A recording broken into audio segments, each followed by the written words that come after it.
10 सीटों में BJP 6 plus पर चल रही है, आम आदमी पार्टी 4 और कांग्रेस यहां पर भी 0 पर ही है। तो बीजेपी ही इसमें आगे बढ़ती हुई दिखाई दे रही है। अब देखिए चांदनी चौक की यहां पर बात करें तो चांदनी चौक में भी 10 विधानसभा सीटों में अगर बीजेपी के आंकड़े की बात करें तो बीजेपी 3 सीटों पर आगे चल रही है और आम आदमी पार्टी 7। यहां पर बीजेपी को मात देती हुई दिखाई दे रही है आम आदमी पार्टी। चांदनी चौक की जो 10 सीटें हैं उसमें आम आदमी पार्टी आगे चल रही है। अब न्यू दिल्ली की बात करेंगे तो देखिए न्यू दिल्ली में नई दिल्ली में देखें तो बीजेपी 6 सीटों पर आगे चल रही है, आम आदमी पार्टी 4 सीट पर आगे चल रही है, कांग्रेस 0 पर है। यहाँ पर बीजेपी आगे बढ़ती हुई दिखाई दे रही है।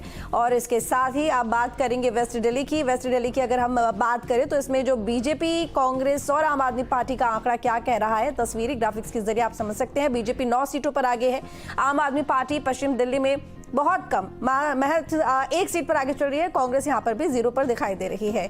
अब साउथ दिल्ली की बात करते हैं। साउथ दिल्ली में बीजेपी 5 सीटों पर आगे चल रही है, आम आदमी पार्टी कड़ी टक्कर देती हुई दिखाई दे रही है क्योंकि आम आदमी पार्टी भी 5 सीटों पर आगे चल रही है। तो 10 में से 5 बीजेपी के पास और साथ ही आम आदमी पार्टी के पास भी 5 और कांग्रेस 0 पर। पूर्व दिल्ली की बात करें तो 10 सीटों में बीजेपी 4 प्लस है और आम आदमी पार्टी 6 और वहीं कांग्रेस 0 पर, यानी कि जो बीजेपी है यहाँ पर 4 सीटों पर कंपीट करती हुई दिखाई दे रही है, आम आदमी पार्टी 6 सीटों पर और कांग्रेस यहां पर 0 पर।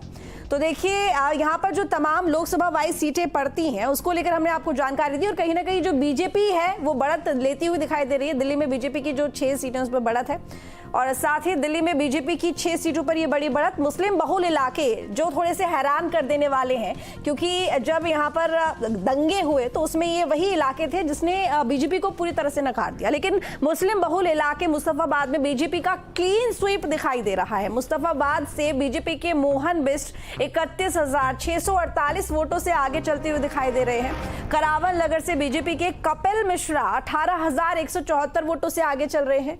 रिठाला से कुलवंत राणा 16,525 वोटों से आगे चल रहे हैं। शालीमार बाग से रेखा गुप्ता 14,227 वोटों से आगे चल रहे हैं और वहीं विश्वास नगर से ओम प्रकाश शर्मा 12,838 वोटों से आगे हैं। नजफगढ़ से नीलम शौकीन 11,312 वोटों से आगे चल रही हैं। तो देखिए ये वो सीटें हैं जो कि मुस्लिम बहुल इलाके की सीटें हैं और थोड़ा हैरान कर देने वाले ये आंकड़े हैं जिसमें बीजेपी आगे बढ़ती हुई दिखाई दे रही है। हमारे साथ में तमाम मेहमान हमारे साथ जुड़े हुए हैं।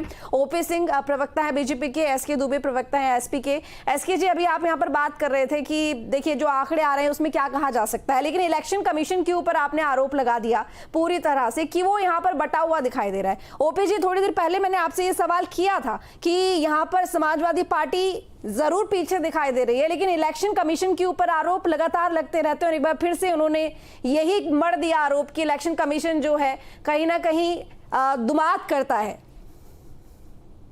नहीं, संविधान की दुहाई देने वाले समाजवादी पार्टी और कांग्रेस हमेशा संविधान की तौहीन करने में सबसे आगे है। आप ये बताइए कि ये चुनाव आयोग, इसी चुनाव आयोग के दायरे में आप 2024 का लोकसभा चुनाव जीते, 37 सीट आप पाए, हम 33 सीट पाए, तब तो हमने आरोप नहीं लगा, आपने चुनाव आयोग पर आपने लगा। 2022 में जो सत्ता का सपना देख रहे थे, जब बुरी तरह से हार गए तो आत्ममंथन किया तो उन्होंने कहा कि चुनाव आयोग जो है भाजपा के पन्ना प्रमुखों से मिल करके सारे विधानसभा क्षेत्र में 20,000 यादव मुसलमानों को कटवा दिया और आपने तो उसका कफन के साथ अपनी फोटो खिंचवा लिया। पता नहीं वो कफन चुनाव आयोग का था कि आपके मिल्कीपुर का था, ये तो वो जाने।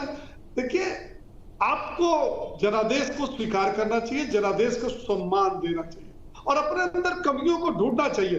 देखिए, भारतीय जनता पार्टी हार में और जीत में दोनों में वो आत्ममंथन करती है। ऐसा नहीं है कि जीतती है तो आत्ममंथन नहीं करती या हारती, और उसमें हम स्वीकार करते हैं। जब आपने देखा कि लोकसभा की सीटें हम हार गए, 33 सीट पर आकर रुक गए, तो क्या हमने किसी के ऊपर आरोप लगाया? और 2012 से 17 में जब समाजवादी पार्टी की सरकार थी तो उसमें लोकसभा भी हुआ, उसमें विधानसभा भी हुआ, उसमें नगर निकाय के भी चुनाव हुए, सारे चुनाव हुए, वही आयोग था, वही डीएम था, वही ईवीएम था, इनकी सरकार थी, हार गए बुरी तरह से।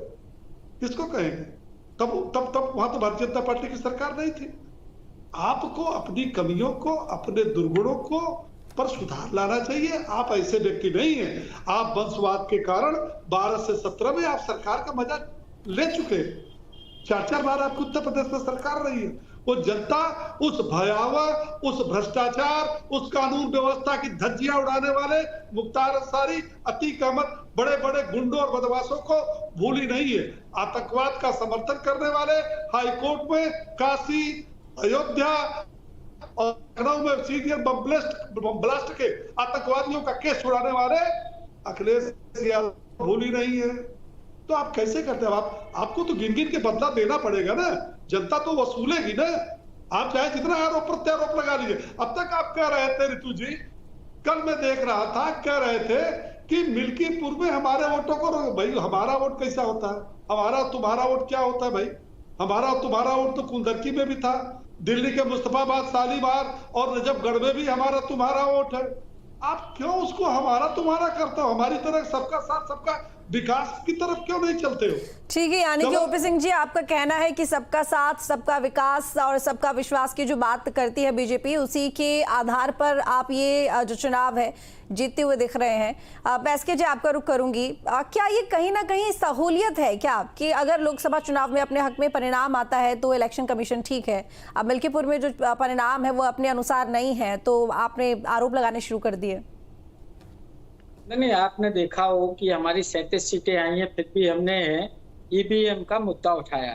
ईवीएम हमें ना कल मंजूर थी, ना आज मंजूर है, ना कल मंजूर होगी। तो उसी तरीके से आपने भी देखा होगा, अगर आप पत्रकारिता में सेशन जी जब मुख्य चुनाव आयुक्त थे, उससे पहले कभी आपने चुनाव आयोग का जो मुख्य चुनाव आयुक्त होते थे, कभी ऐसा था कि कोई जानता था? लेकिन सेशन जी के आने के बाद कम से कम ये पता चलने लगा था कि भाई एक संस्था ऐसी है जो हिंदुस्तान के चुनावों को मैनेज करे, पूरा हैंडलिंग करती है।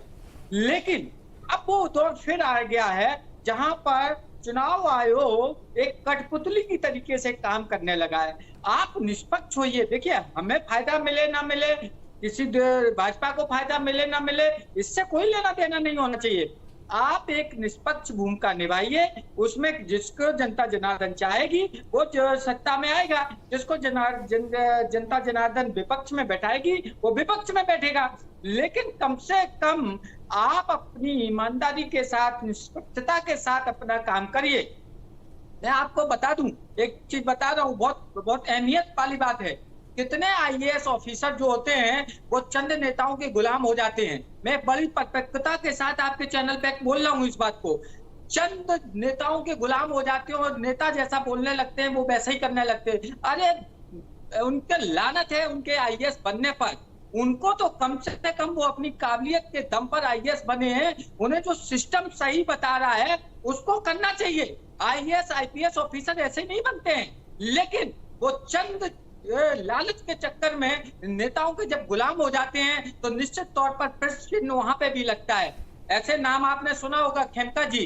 अरे कितना बार ट्रांसफर करोगे यार? हरियाणा के जो आईएएस थे, कितना बार? चलो भेजिए, हमें अपना काम करना है, हम दिल के साथ, ईमानदारी के साथ काम करेंगे। लेकिन वहीं कितने ऐसे हैं जो गुलाम बन के काम करते हैं, जो निश्चित तौर पर हमारे इस लोकतंत्र के लिए बहुत घातक है। ऐसा नहीं होना चाहिए। ठीक है, लौटूंगी आपके पास में एसके जी। अब शुभम, तुम्हारा आपका रुख करूंगी। फिलहाल क्या कुछ अपडेट है, क्या स्टेटस है, कितने राउंड की जो काउंटिंग है वो पूरी हुई है? जी बिल्कुल, देखिए कि अभी फिलहाल 15 से अधिक राउंड की काउंटिंग पूरी हो चुकी है और 35,000 के आसपास की बढ़त के साथ भारतीय जनता पार्टी के प्रत्याशी चंद्रभानु पासवान आगे चल रहे हैं और इतने ही अंतर से समाजवादी पार्टी के प्रत्याशी पीछे हैं। फिलहाल अभी कई राउंड की जो अपडेट है, काउंटिंग है, वो होनी है और ऐसे में भारतीय जनता पार्टी के प्रत्याशियों में आ रहे इन रुझानों पर काफ़ी ज़्यादा खुश भी नज़र आ रहे हैं। मैं इस वक्त काउंटिंग स्थल पर ही मौजूद हूँ, आपको एक बार तस्वीरें दिखा देता हूँ कि पीछे आप देख सकते हैं कि सुरक्षा व्यवस्था, पुलिस और तमाम लोगों की मौजूदगी में फिलहाल अभी काउंटिंग यहाँ पर चल रही है। किसी भी तरह से कोई वैसी समस्या ना आए, इसका भी खास तौर से ध्यान रखा जा रहा है, शांतिपूर्ण ढंग से पूरी प्रक्रिया हो जाए। तो ऐसे में जो काउंटिंग है वो अभी फिलहाल आप समझ सकते हैं कि 10 से 15 राउंड अभी बचे हुए हैं। तो जैसे जैसे काउंटिंग पूरी होती जाएगी, करीब होती जाएगी, करीब 20 से 25 राउंड की काउंटिंग जब तक हो नहीं जाती तब तक ये ज़रूर थोड़ी सी असमंजसता रहेगी कि आखिर कौन सी पार्टी यहाँ पर जीत रही। लेकिन 35,000 का जो अंतर है ये भी एक बहुत बड़ा मार्जिन है जो समाजवादी पार्टी के प्रत्याशी को पार करने में काफ़ी ज़्यादा मशक्कत करनी पड़ेगी, क्योंकि 35,000 विधानसभा की सीटों में एक बड़ा अंतर माना जाता है। तो ऐसे में सिर्फ 15 राउंड में ही अगर 35,000 की लीड ले रखी है अगर भारतीय जनता पार्टी के प्रत्याशी में, तो ऐसे में समाजवादी पार्टी के लिए मुश्किलें अभी फिलहाल ज़्यादा नजर आ रही हैं। क्या कुछ चीज़ें होंगी, थोड़ा और कई राउंड की जब तक गिनती नहीं हो जाती तब तक इस बारे में कहना थोड़ा जल्दबाजी होगी। कम से कम 20 से 22 राउंड की काउंटिंग जब तक उसकी संख्या सामने। सर, अखिलेश यादव जी लगातार चुनाव आयोग पे और सरकार पे आरोप लगा रहे हैं। उन्होंने ये भी कहा कि चुनाव आयोग मर चुका है, कफन देने की भी बात कही चुनाव आयोग को। देखिए, करहल और शीशा मऊ जीते, जो जीतते हैं तब वो नहीं बोलते हैं, हार जाते हैं तो आरोप प्रत्यारोप लगाते हैं। सर, दिल्ली चुनाव के जो नतीजे आ रहे हैं उसको आप कैसे देखते हैं? लगातार बीजेपी जो नतीजे आ रहे हैं उसमें आगे दिखाई दे रही है। देखिए, मोदी जी के काम, चाहे वो किसान सम्मान निधि की बात हो, चाहे प्रधानमंत्री सूर्य घर मुफ्त बिजली योजना की बात हो, चाहे आयुष्मान कार्ड की बात हो, चाहे फ्री राशन की बात हो, चाहे विकास की बात हो, हर मुद्दे पर मोदी जी पर विश्वास देश की जनता कर रही है। इस नाते मोदी जी के साथ लोग खड़े हैं। आम आदमी पार्टी हो या कांग्रेस हो या उमर अब्दुल्ला हो, उन्होंने तमाम आरोप लगाया है, कहा है कि जो है जो सरकार और चुनाव आयोग इसमें जो है बेईमानी कर रही है। फारूक अब्दुल्ला कह रहे हैं कि और लड़ो आपस में। वो सही कह रहे हैं। योगी जी ने बोला था तो लोगों को बुरा लगा था कि बंटोगे तो कटोगे वो भूल गए सब। वो अगर उसका इस्तेमाल करते तो आज ये रोना नहीं रोते। तो चुनावों पर ये महा कवरेज यूं ही जारी रहेगी। फिलहाल यहाँ रुकेंगे एक छोटे से ब्रेक के लिए, जल्द हाजिर होते हैं।